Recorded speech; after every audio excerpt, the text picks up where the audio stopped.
buenas noches, amigos y amigas. Un placer tenerlos aquí nuevamente en la pantalla de Tica Visión para disfrutar Noches sin Tregua, donde usted disfruta de la política con P mayúscula por 11 temporadas.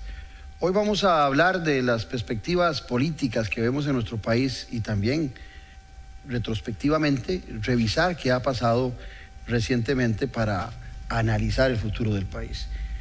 Nada mejor que los especialistas, y para eso he invitado a dos de los más reconocidos en nuestro país. Ella es Fanny Ramírez, quien es reconocida y premiada por temas de comunicación política a nivel internacional y que constantemente pasa haciendo sus análisis sobre el acontecer nacional.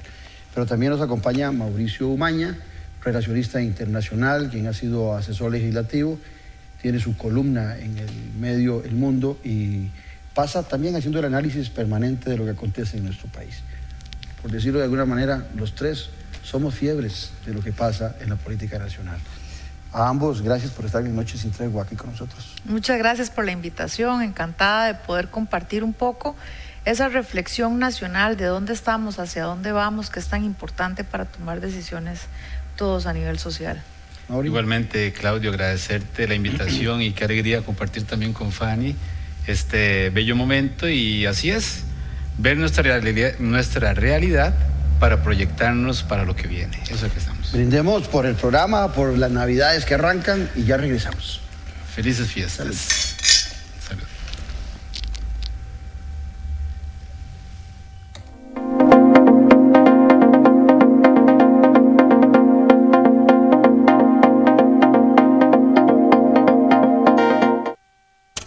Con los temas de la política, sociedad y economía de Costa Rica y el mundo. Café y Palabras.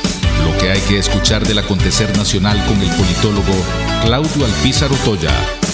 Café y Palabras, porque la política sí importa. Escuche Café y Palabras de lunes a viernes a las 9 de la mañana en Radio Actual 107.1. Café y Palabras.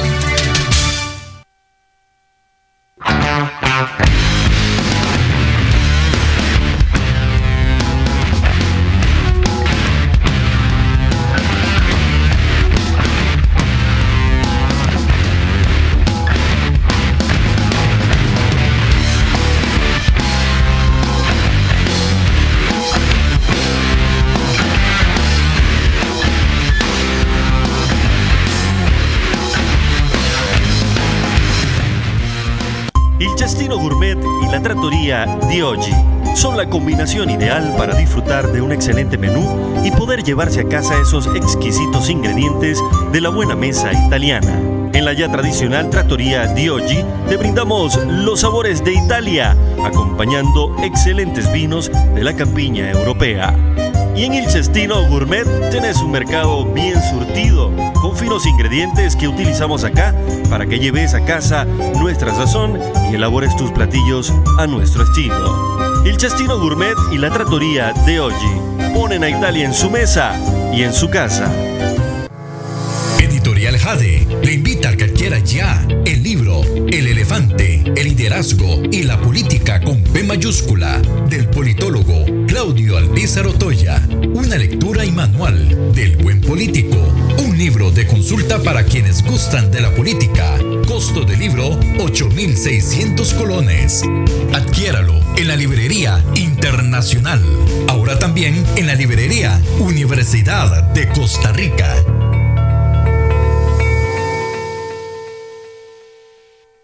Somos tienda F&M Store. Nos especializamos de todo tipo de ropa, tanto para damas y caballeros. Ven y visítanos. Heredia, Santa Lucía, del Automercado 400 metros norte, Carretera Barba. Contamos con servicios de entrega personales a San José, Heredia, Alajuela y por correo de Costa Rica con un costo adicional. Búscanos en Facebook como F&M Store o llámanos o escríbenos al WhatsApp 6461-6544. Con gusto le atenderemos. F&M Store.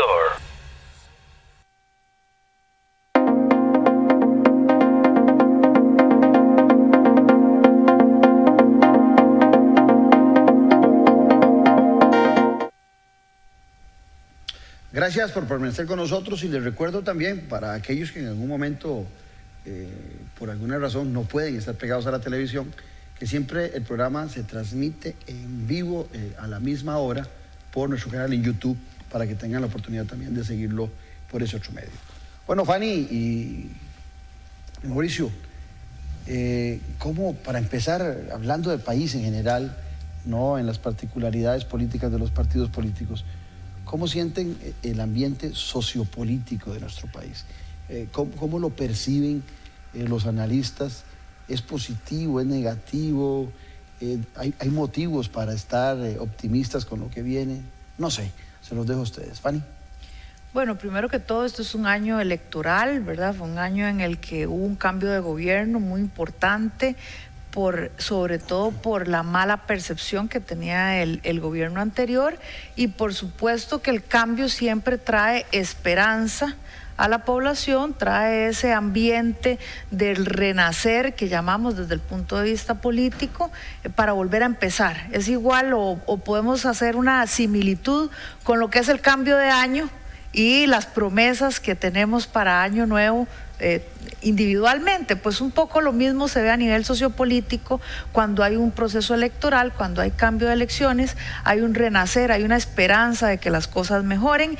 Así se ha dado la percepción de los costarricenses con respecto a todo lo que ha sido la percepción hacia el gobierno, donde inicialmente empezamos con más o menos más del 80%, ha ido recayendo, pero más adelante vamos a analizar cuáles han sido las situaciones que han traído a esto y sobre todo cuáles son las perspectivas para el próximo año. Visión genérica, Mauricio, del país. Sí, Claudio y Fanny, amigos que nos acompañan, la expectativa que genera la llegada de un partido pequeño, entre comillas, al gobierno en esta elección, la expectativa que crea una figura de un actual presidente muy mediático y con sus características.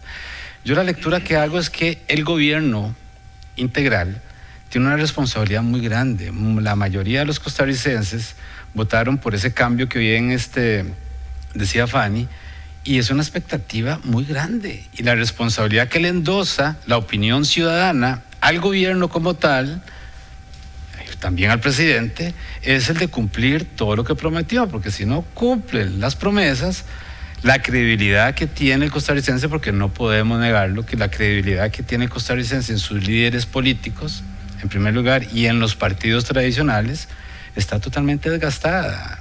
Esa es una realidad. Entonces, podemos decir que los últimos 3 gobernantes han sido la ilusión del cambio del costarricense. Me refiero desde Luis Guillermo Solís en adelante. Se lo iba a decir. Aquí hay una coyuntura muy interesante. Te lo planteo de esta manera. ¿Cuál es el partido más sólido en cuanto a fracción legislativa? Liberación Nacional. De la elección del 2006 para acá, aunque ha perdido, tiene un récord no muy positivo, 3 elecciones, ha perdido 3 finales, es la fracción legislativa más sólida en cuanto a mayoría. Ojo, la percepción de la gente hacia un partido tradicional desde el punto de vista de un respaldo parlamentario. No así en sus líderes que figuran a la hora de llegar a una contienda ya por la presidencia de la República. Rompe la figura de Otón Solís, ex liberacionista, ¿verdad? Y sale el PAC.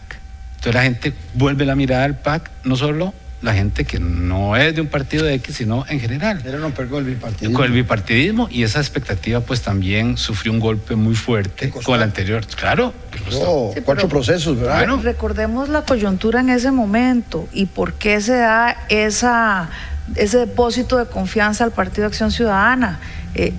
Veníamos de una división con todo el tema del TLC, y Otón Solís había ocupado un papel preponderante en esa lucha, ¿verdad? En esa lucha que también hay que mencionar, y es lo mismo que se ha dado en esta situación. Yo no diría que han sido los últimos 3 gobiernos, yo diría que esto se dio con Luis Guillermo Solís y ahora se da con la figura de Rodrigo Pilar. Porque no fue Rodrigo no llegó solo, llegó por Pilar. Eso fue lo que lo impulsó a él para realmente ocupar la silla presidencial. Nadie sabía qué era, y recordemos que había tocado las puertas de todos los partidos prácticamente, con excepción de los 2 mayoritarios, había tocado como bolita de ping-pong todos los partidos a ver quién le daba el espacio sin poder negociar, que esto es uno de los temas que quiero traer a la mesa, el tema de la capacidad de negociación que se necesita para gobernar, sin poder negociar y sin poder llegar a un acuerdo. Si no fue hasta la última opción que tuvo, que el partido que lo llevó al gobierno, y que yo sí diría, no es entre comillas de partido pequeño, no es entre comillas. Es un partido incipiente, es un partido pequeño que ya demostró en estos años que no tiene ni siquiera equipo para gobernar. Entonces yo sí diría que la perspectiva que tenemos en este momento y la reflexión que tenemos que hacer es muy crítica, no solamente de lo que tenemos, quién nos está gobernando, sino también qué ha pasado con todo el sistema de partidos en Costa Rica y qué queremos que pase de aquí a las próximas elecciones, que estamos a las puertas de las municipales. Eso que comenta Fanny me parece que es primordial, el tema de que es un partido pequeño, Progreso Social Democrático. Yo diría que todavía más que pequeño, fue un partido, una divisa para poder participar como un requisito, pero nunca se planteó como un partido político. Algunos dirán, porque así reaccionan muchas veces ciudadanos, pero mejor, porque si los ejemplos son la unidad y liberación, qué dicha, que no es un partido como esos. Pero nosotros que somos estudiosos del tema y que sabemos la importancia que tiene como estructura un partido bien conformado, desde el punto de vista ideológico, desde el punto de vista programático, de lo que quiere proponer, eso no era el Partido Progreso Social Democrático. Inclusive en esta semana ha habido mucho rum alrededor de una posible diáspora de diputados alejándose del partido, no de Rodrigo Chávez, pero sí del Partido Progreso Social Democrático. Eso le da más fortaleza a lo que vos estabas pensando. Pero Fanny tocaba ahora un tema, Mauricio, que me parece que es fundamental y quisiera oírlos a ambos también. Cuando les preguntaba sobre el acontecer nacional, no hay la menor duda que uno de los mayores problemas que tenemos es que ya no conversamos, ya no intercambiamos. Y no estoy hablando de los políticos, estoy hablando de, puede ser sindicatos, pueden ser asociaciones solidaristas, pueden ser grupos sociales. Ya nos cuesta mucho conversar y sentarnos en una mesa. Comunicación política. Ese proceso de comunicación política tampoco pareciera que es la fortaleza del presidente actual, y pareciera que inclusive en la Asamblea Legislativa tampoco se dan esos espacios para poder concretar una visión nacional. Son percepciones a veces impositivas las que dejan ambos actores, digamos, los actores más sobresalientes de la Asamblea Legislativa, igual que el presidente de la República. Por eso, trayendo el tema de la negociación, yo veo con buenos ojos lo que recién pasó con la aprobación del proyecto de ley de los eurobonos. Si bien es cierto, hubo un estira y encoge, de un momento a otro la directriz de gobierno era necesito 6.000 millones, se le dijo, bueno señores, aquí no son 6.000 millones, se les puede ayudar con 5.000 millones, y empiezan a negociar. Sale el papel de los escáneres, que prácticamente se vende la idea de que la condición primordial para poder aprobar el proyecto de ley es la colocación de los escáneres en los puertos terrestres, marítimos y aeropuertos de nuestro país. Entonces se da un proceso de negociación que sí fue álgido, no fue solo lo que vimos en los medios de comunicación, se nota que fue un proceso muy, muy arduo, ¿verdad? Esa capacidad de negociación que hubo para este proceso, ¿verdad? Tienen que fortalecerla más para lo que viene. ¿Por qué? Porque acuérdense que hay proyectos de ley que están contemplados dentro de ese proceso de negociación que tienen que aprobarse como complemento a lo que se conversó entre el legislativo y el ejecutivo. Pero sí es necesario, don Claudio y Fanny, la posición suya es muy cierta. El país percibe que tenemos que sentarnos a hablar, porque si no, no salimos de donde estamos. De hecho, la llamada del presidente al inicio como una estrategia vinculante para generar tranquilidad a los costarricenses fue el decir que iba a ser un gabinete de gente que pensara en el país, no en los partidos políticos, ¿verdad? Y ahí vimos los altos y bajos que ocasionó este proceso de selección, ¿verdad, Fanny? Los vemos y hasta la fecha la gente percibe, sí, bueno, el respaldo que tenía el presidente, casi el 80% en los primeros meses, 70 y pico, según casas encuestadoras ahí, y que ha tenido su descenso, pues es esa misma percepción que tiene el ciudadano de que ya hay cierto desgaste en la estrategia inicial del gobierno. En eso que decías vos, y haciendo la referencia con el Mundial que nos ha tenido tan ocupados de fútbol en estos días, todos soñábamos y estamos muy ilusionados con hacer un gran papel en el Mundial, o la gran mayoría. Pero son las acciones las que terminan diciendo si fue una buena selección o una mala selección. Igual, hay una gran, lo decías vos, esperanza y una gran motivación con el cambio del gobernante. Pero son las acciones y los cambios reales lo que terminan sosteniendo una popularidad tal cual.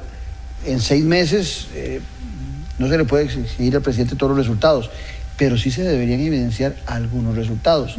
Y te la hago más larga para que vos le des desarrollo.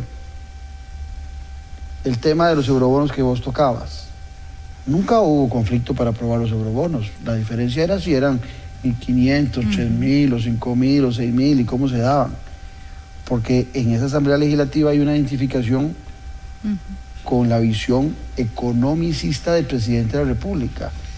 Entonces, son las debilidades del presidente lo que complicó tanto, debilidades de comunicación, debilidades de la interrelación personal del presidente, lo que complicó y hizo tan largo algo que parecía muy sencillo por la identificación en la visión económica de los diputados con el presidente.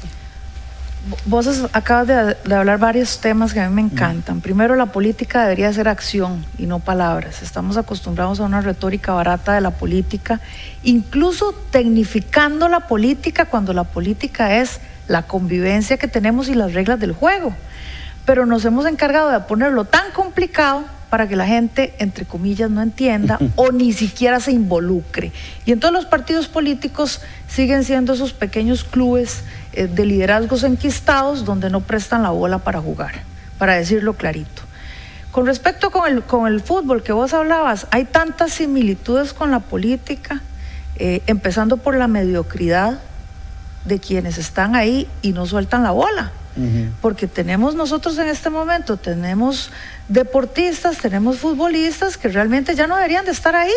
Y siguen jugando. Yo que trabajo con un grupo de jóvenes en diferentes comunidades que a través de escuelas de fútbol uno ve cómo hay ese apetito por realmente sobresalir a través del fútbol. Lo mismo pasa en la política. Tenemos un montón de personas muy valiosas que tienen mucho conocimiento y que están ahí deseosos de esperar su turno para poder realizar una política de acción, de cambio, una política que sea hechos y no palabras.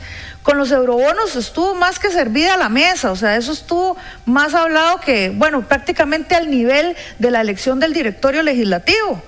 Todo el mundo estaba de acuerdo con hacia dónde iba. Y de hecho, cuando se escoge al presidente del Banco Centroamericano, es donde ya se pone en patineta y suéltelo, ¿verdad? Cuando ya la Unidad Social Cristiana dice, aquí estamos nosotros también a favor. Es un proceso de negociación, yo diría que evidentemente se da en la política, pero es parte de lo que los costarricenses ya no quieren, es parte de lo que critican los costarricenses y es parte de lo que muchas veces no sale a la luz y se quiere tapar cuando es más que evidente lo que está pasando de fondo. Otro ejemplo de esto es la famosa prensa, la fauna que hay en la prensa, y hace poquito ya se volvieron los peluches, como decimos los costarricenses, sí, con La Nación y con La Nación y con Teletica, con los dos.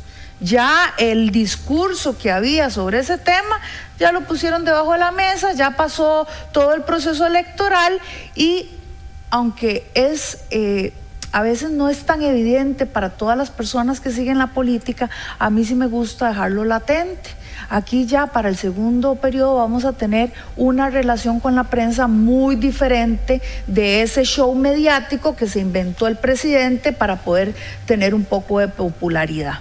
Y entonces vamos otra vez a los hechos, que es lo que hemos visto hasta ahorita. Hemos visto mucha improvisación en cuanto a los decretos, hemos visto muchos cantos de sirena, que es lo que quiere la gente escuchar, pero lamentablemente si eso lo ponemos en una balanza con respecto a las políticas públicas y a las acciones que se han tomado, se han quedado muy cortas. Yo sé que en esto a veces no somos tan críticos, tan autocríticos y queremos creer que el cambio es bueno, pero yo sí a mí sí me gusta poner las alertas y sí es necesario que nosotros empezamos a ver cuáles son los síntomas para que dentro de 3 años no estemos en un post-mortem, ¿verdad? No estemos viendo hacia atrás a ver qué pasó, ya estamos deseando que cambie el gobierno. No, hay que tomar las decisiones en el momento que se tienen que tomar.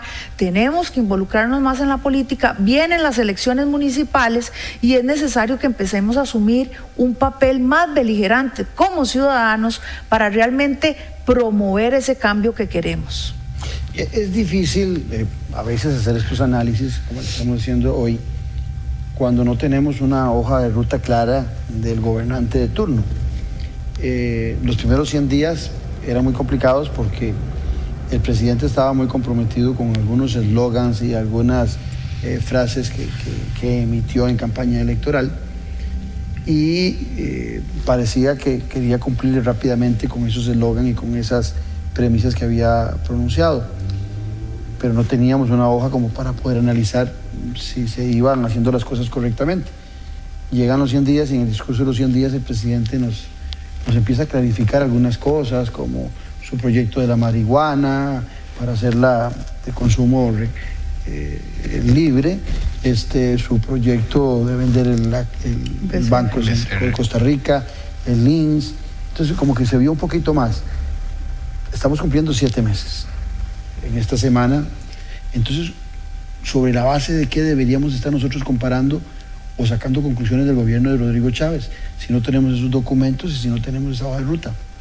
Es curioso, Claudio, y lo hablábamos al inicio del programa, la expectativa del costarricense, vuelvo a utilizar la expectativa, porque la expectativa viene disminuyendo de lo que el ciudadano común y corriente, los que fuimos a votar por uno, los que fueron a votar por el otro, los que fueron al otro, que lo analizamos de manera diferente, está decayendo. ¿Por qué? Por lo esto, te lo voy a decir de la siguiente forma. ¿Qué podemos esperar para el próximo año si el gobierno en este momento no ha evidenciado un reencuentro en sus políticas de desarrollo, como bien lo decís?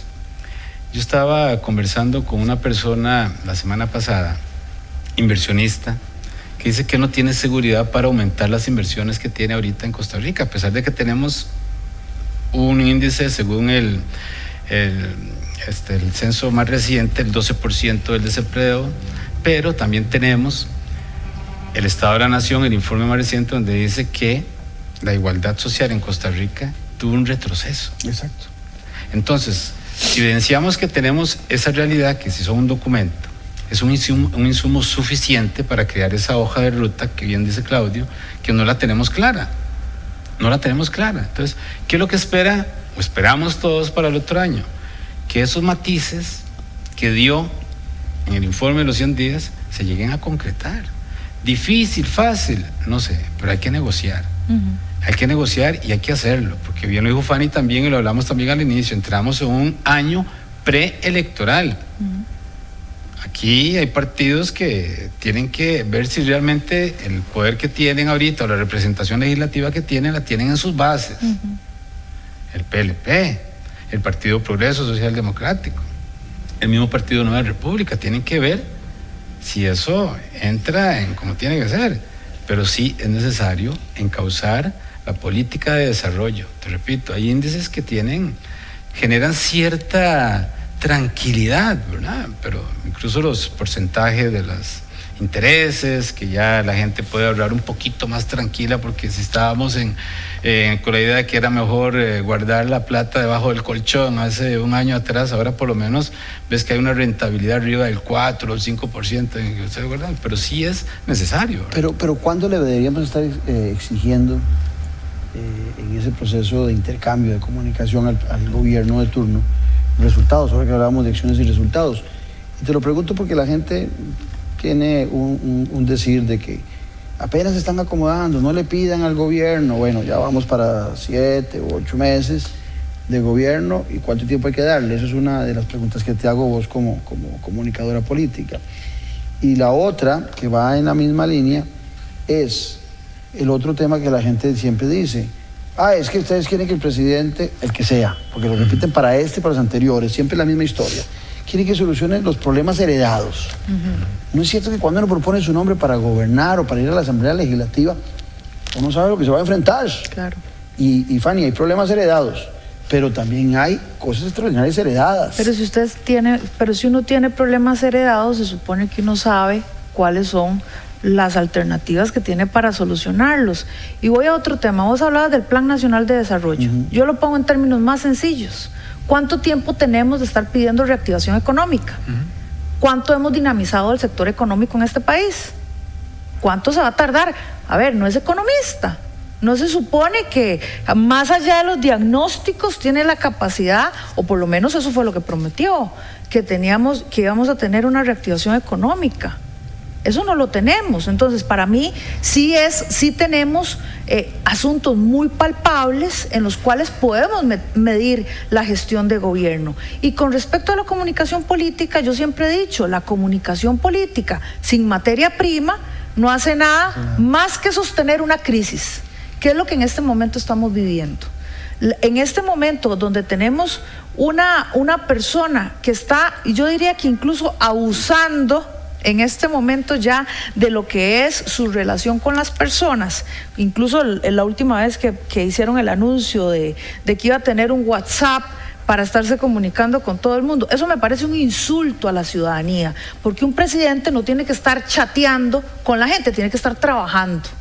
Y yo eso es lo que pediría de un presidente, a mí que no me conteste, a mí que reactive la economía. Me hiciste recordar al entrenador Luis Enrique de España, que se dedicaba durante el campeonato, bueno, ya los eliminaron, pero se dedicaba durante el campeonato a hacer unos Facebook Live, se le llaman diferente, ¿verdad?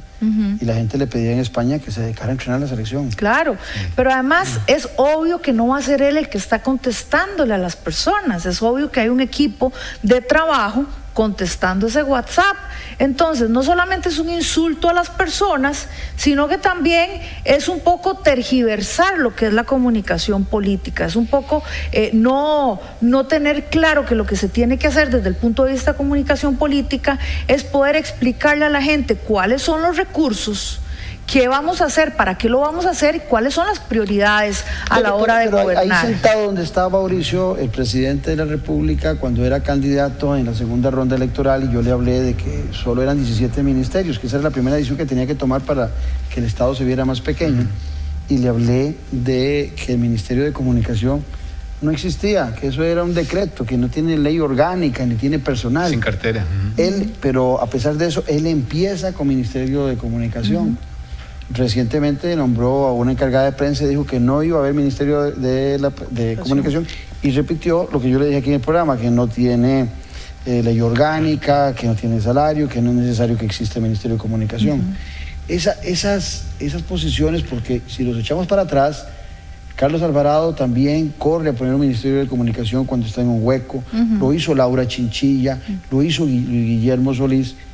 Hay un error de mala interpretación de comunicación, porque deberían ser todos los ministros que tengan habilidades de comunicación, no solo un ministro. Sí, y la voz, claro. Perdón, Fanny, y la voz, porque también acordate que puede ser el presidente, pero el encargado del Ministerio de Hacienda es el ministro, entonces déjelo trabajar, déjelo hablar, divulgue, hable, igual en Cancillería, en cualquier otro ministerio. Ahí Fanny dice, tenés que tener un insumo para poder comunicar, ¿verdad?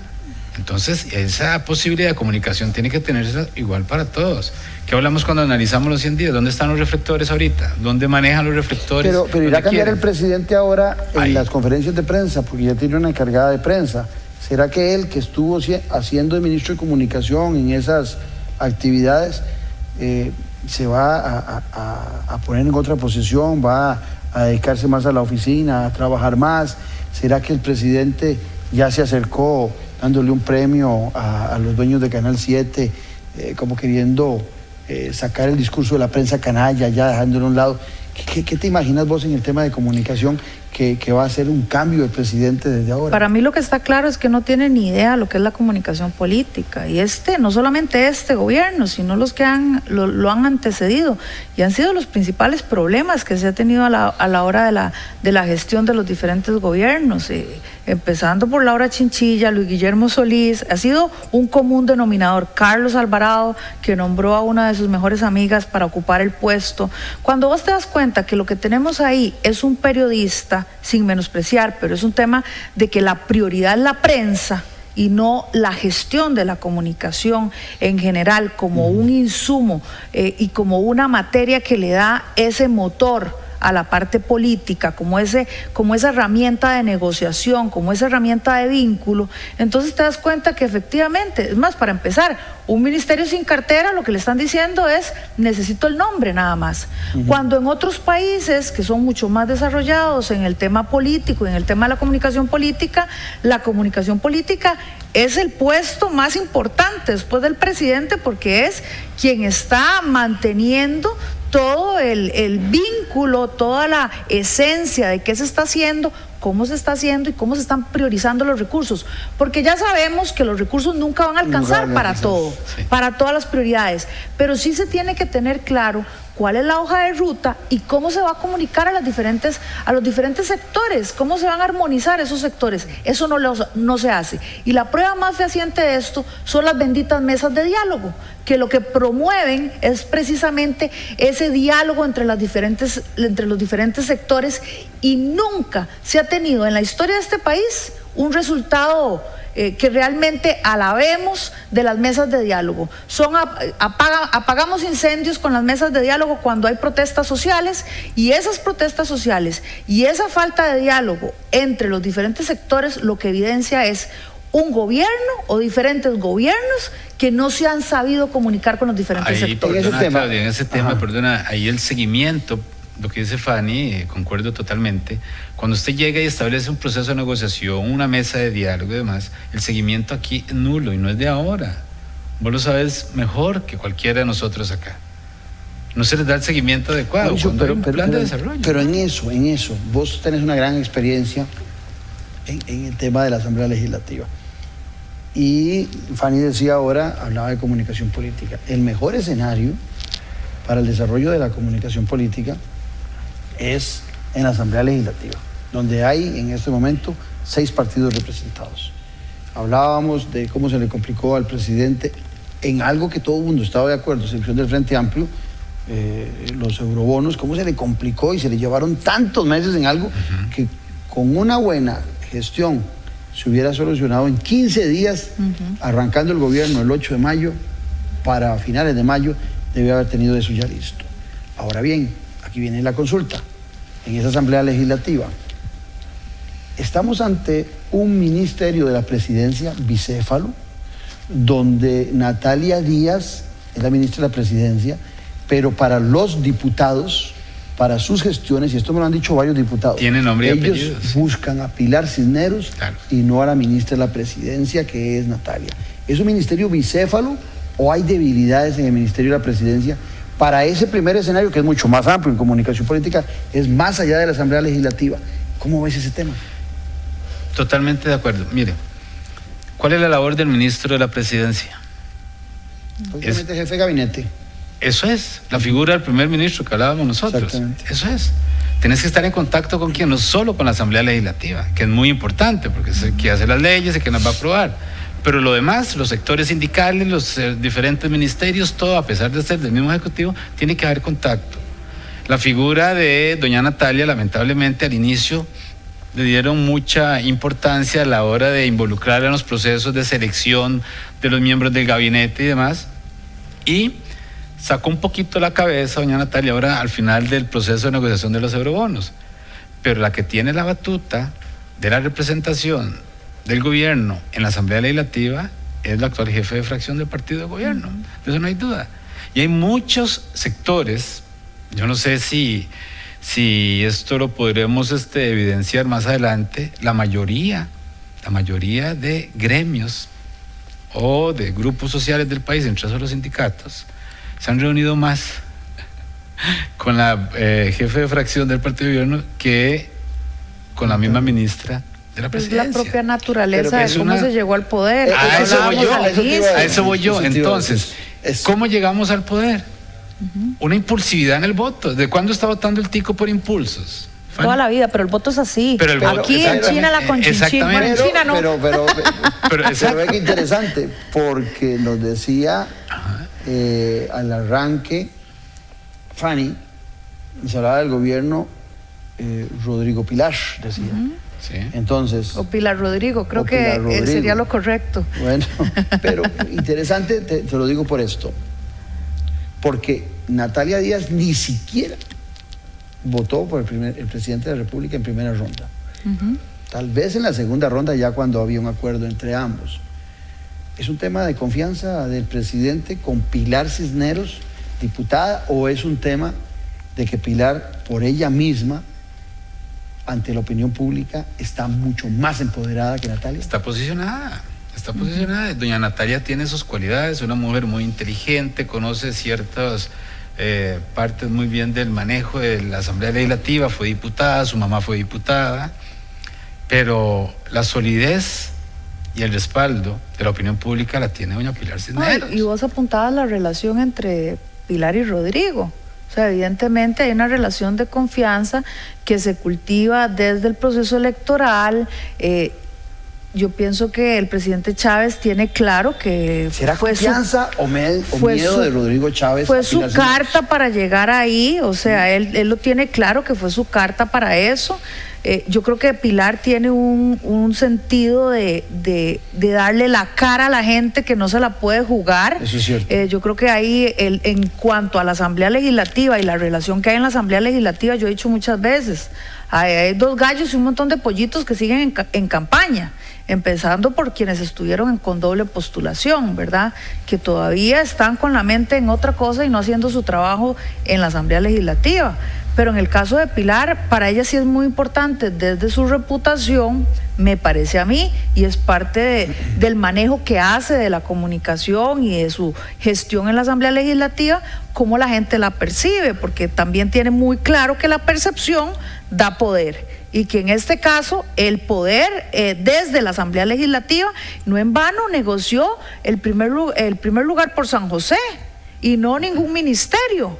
En la Asamblea Legislativa es inamovible. A Natalia en cualquier momento, La mueven. si no fue que negoció bien, que yo espero que haya negociado bien, porque es la segunda vez que le da en segunda ronda su adhesión a otro partido político también. Sí, ya lo había hecho. Claro, ya lo había hecho con Fabricio. Álvarez de Santi. Con Álvarez de Santi, Ya lo había hecho. Entonces, ya ese tema de ella, de estar en un partido político en segunda ronda para ocupar un puesto, independientemente de los resultados, y un poco abandonando su partido, que ha ido creciendo también, que eso es importante, también habla mucho de la gestión de ella en cuanto a política, ¿verdad? En cuanto a Y en yo el espero tema, que haya y en negociado el tema de bien, porque si no estilo, en el tema la de estilos, siguiente. que Natalia Díaz es más pausada, doña Pilar es más de choque. No habrá también un trato diferenciado del presidente para uno y otro, no le tendrá, por eso decía yo, un poquillo más de temor a enfrentar cuando tenga una posición diferente a Pilar que a Natalia. No habrá ahí un... O tal vez responsabilidades diferentes. No es lo mismo Es que hablar te como hago la pregunta porque lo peor que le podría pasar al presidente de la República es perder el apoyo de Pilar Cisneros, porque fue la es que base eso es lo que fundamental te- para ser lo que te presidente de la iba- República. Es lo que te iba a decir y lo iba a ligar con lo que dijo también Fanny. La figura de Pilar Cisneros, evidentemente, y eso ya es trillado porque ya lo sabemos, fue el que le ayudó a Rodrigo Chávez llegar a la presidencia de la República. Usted en un banner, imagínenselos a los dos, quítele a Pilar Cisneros a Rodrigo Chávez. Estaría Rodrigo Chávez de presidente de la República. No dudo la capacidad que tiene como economista, pero digo yo sí. estaría en la presidencia de la República. Ahí es donde entra. Ahora, igual está pasando. Él es el presidente de la República, tal vez con directrices muy verticales, ¿verdad? Tal vez aquella parte de la economía horizontal o la estrategia de economía horizontal muy bien implantada por los japoneses, tal vez él no la ha puesto en práctica o se dedicó a la verticalidad, que bien lo hablamos. Pero ahí está la disyuntiva. ¿Será que tiene ella una función muy específica, con una directriz bien establecida, para dejar libre el camino a la estrategia que a veces para mí es impulsiva, pues una característica de la diputada Cisneros Gallo, ¿verdad? Y que ya sea la que enfrente, ¿verdad?, las situaciones más álgidas o lo que puede ocasionarle más golpe directamente al Ejecutivo. ¿Viniendo desde dónde? Desde el Legislativo. Eso es lo importante. Ahora, Fanny, en eso que decía Mauricio, yo vengo diciendo que si no hay una identificación con una divisa partidaria, tener unidad de gobierno es muy difícil. El Partido Progreso Social Democrático es un partido, como le dijimos al principio, muy pequeño, que jamás hubiese dotado, bueno, es que ni de un cuarto de gabinete, ni menos a un gobierno del presidente que fuera. Pero en este caso particular del gobierno de don Rodrigo Chávez, el presidente se ve obligado a hacer un mosaico en su gabinete. No estaremos echándole muy fuerte la mano a Natalia Díaz cuando la ponen de ministra de la Presidencia sin ser de ese partido, y además de eso le dan un mosaico de gente de diferentes partidos o que ni siquiera conocen de política o que nunca han estado en gobierno, que eso algunos lo ven como una virtud, puede ser defecto, pero no le estaremos pasando de responsabilidades a Natalia cuando le dieron esa papa caliente de ese mosaico de gabinete. Bueno, pero yo siempre he dicho que tuvo la libertad de aceptarlo, ¿o no? Ella sabía cuáles eran las condiciones.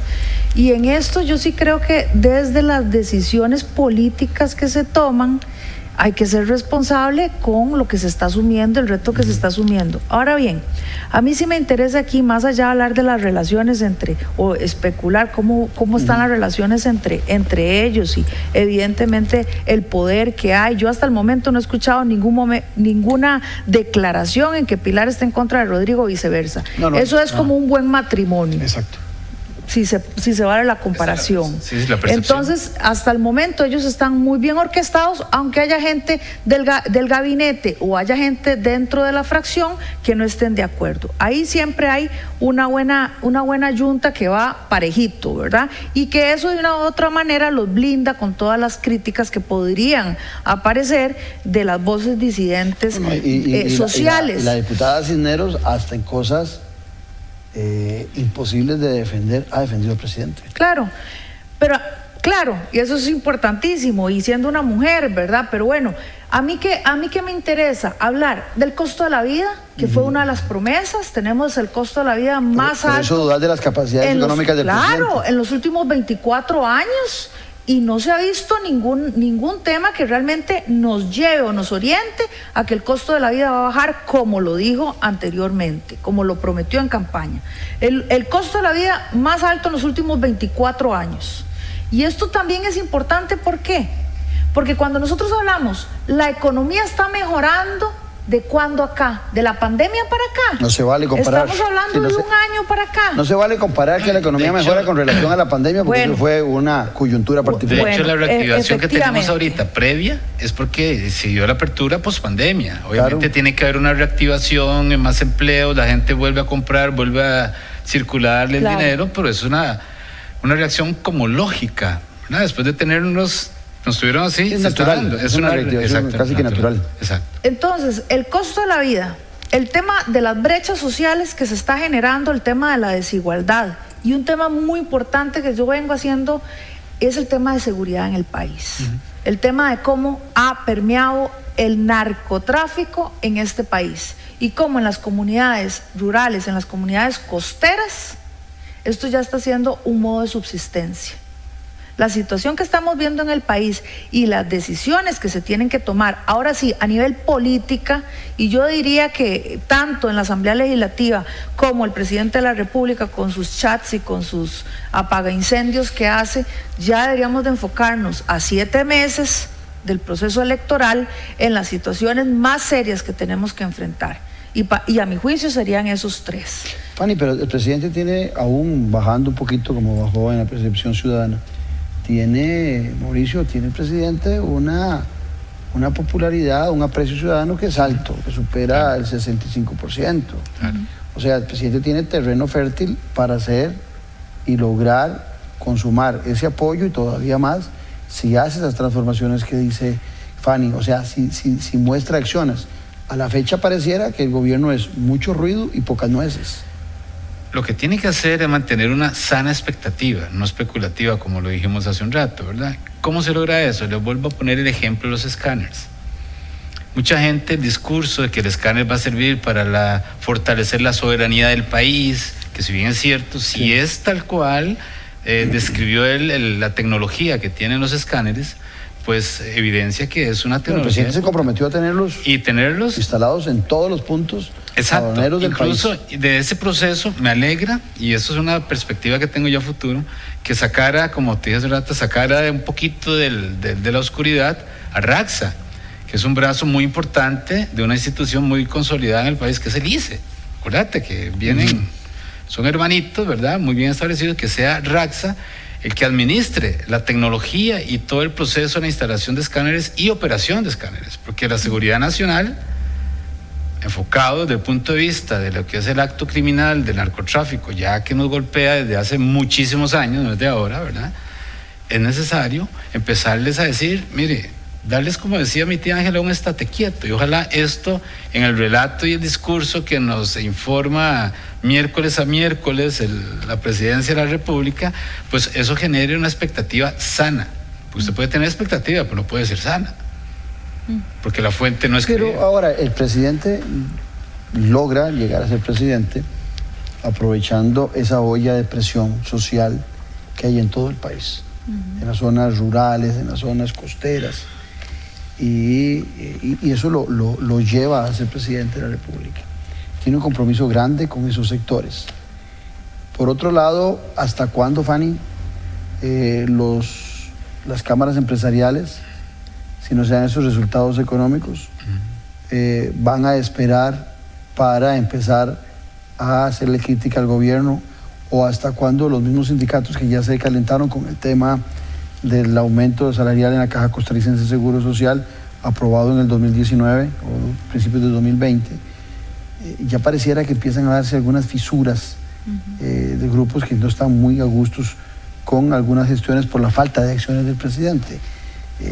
¿Cómo visualizas vos ese panorama para el próximo año, donde ya hay un proceso electoral que calienta como es las elecciones para alcaldes y regidores? Yo creo que a los empresarios les está agarrando tarde. Les está agarrando tarde porque esto es crónica de una muerte anunciada. Ya lo hemos visto con otros gobiernos, y si no empiezan a socar las tuercas desde ahora, el rumbo que llevamos ya sabemos hacia dónde se dirige. Yo creo que hay un exceso de confianza en esa parte que es el renombre o la parte de economista, cuando tenemos que saber realmente que una persona que ha estado alejada del país durante 30 años requiere de todo un equipo de trabajo que realmente lo aterrice a la realidad nacional, porque hay un desconocimiento, no solamente de qué es lo que está pasando en el país, sino que hay un desconocimiento de cuál es ese juego político o esas redes políticas que se gestan para que aquí realmente las cosas sucedan. Y de nuevo, hechos y no palabras, que era lo que hablábamos al inicio. Necesitamos realmente que ese tipo de hechos y ese tipo de promesas que se dieron en su momento logren concretarse. Y esto no se trata del presidente Chávez.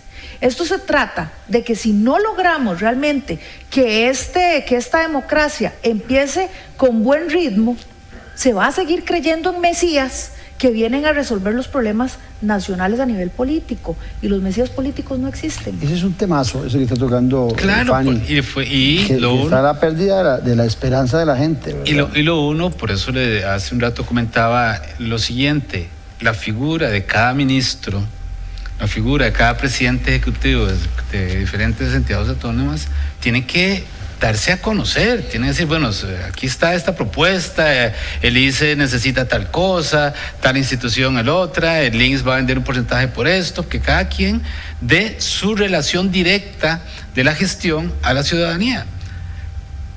¿Quién informa todo?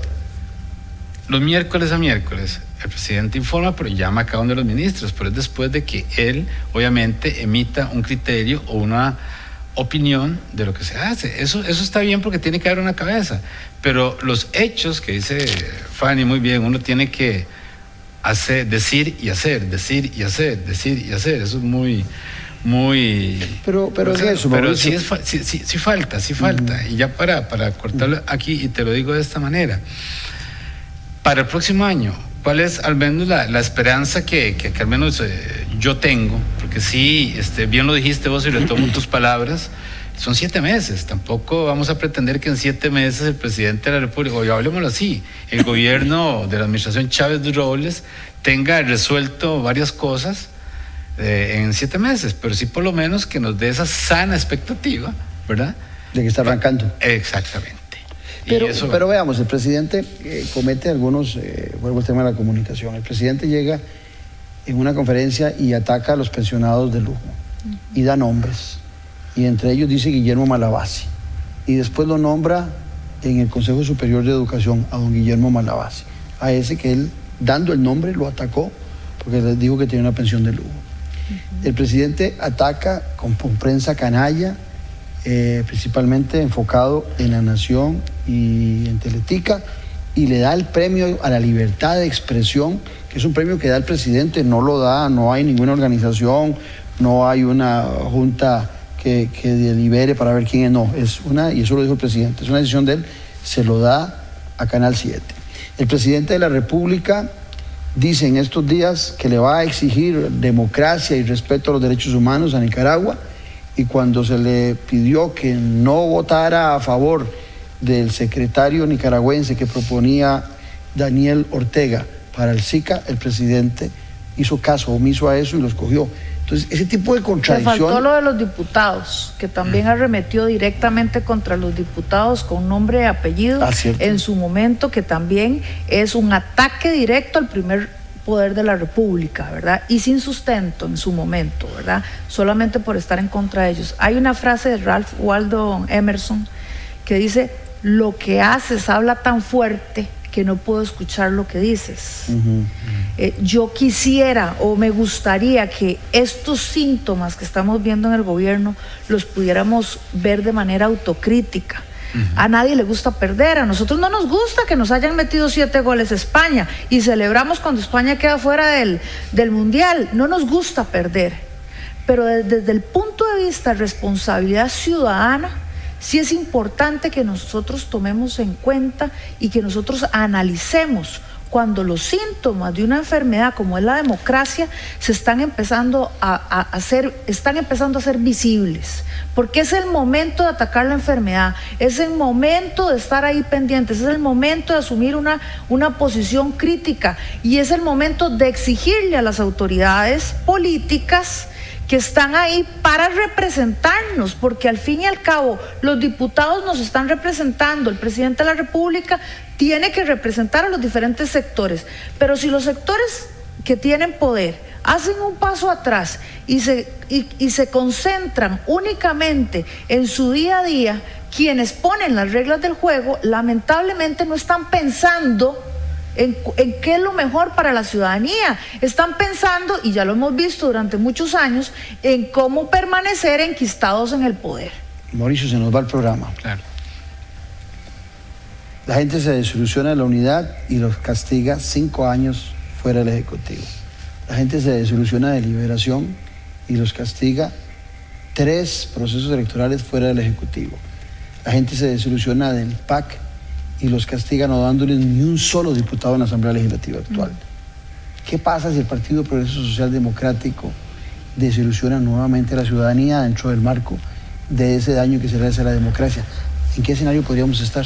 Mire, don Claudio y doña Fanny, hablábamos antes del programa que los partidos tradicionales os entran en un proceso de un redescubrimiento ideológico y le dan oportunidad a nuevos liderazgos reales y bien posicionados en sus partidos, o tienden a desaparecer. ¿Cuál sería el escenario que podríamos visualizar?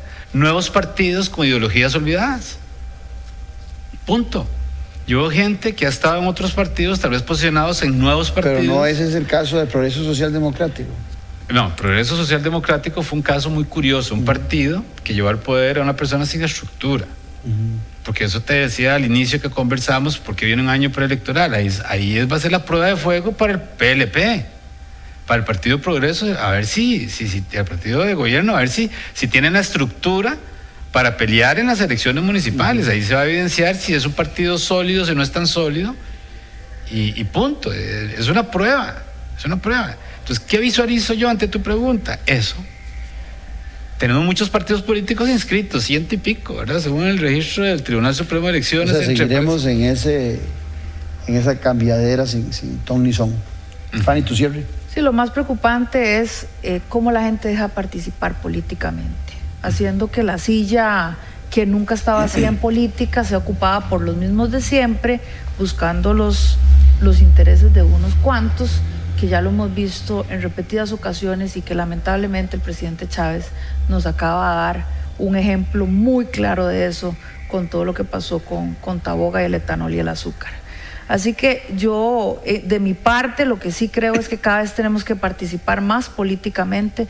No podemos dejar que otros realmente decidan por nosotros, o no podemos depositar la confianza en esa representación en personas que realmente no están interesadas en hacer un cambio sustancial en el país. Fanny, gracias. Gracias, Mauricio. Gracias a vos, Claudio, por la oportunidad, y esperamos que el 2023, con la ayuda de Dios en primer lugar, como tiene que ser, pues nos traiga un buen año, ¿verdad? Que así sea. Así es. Gracias sobre todo a ustedes por habernos acompañado. Los espero en 8 días, aquí donde usted disfruta política con P mayúscula. Un abrazo.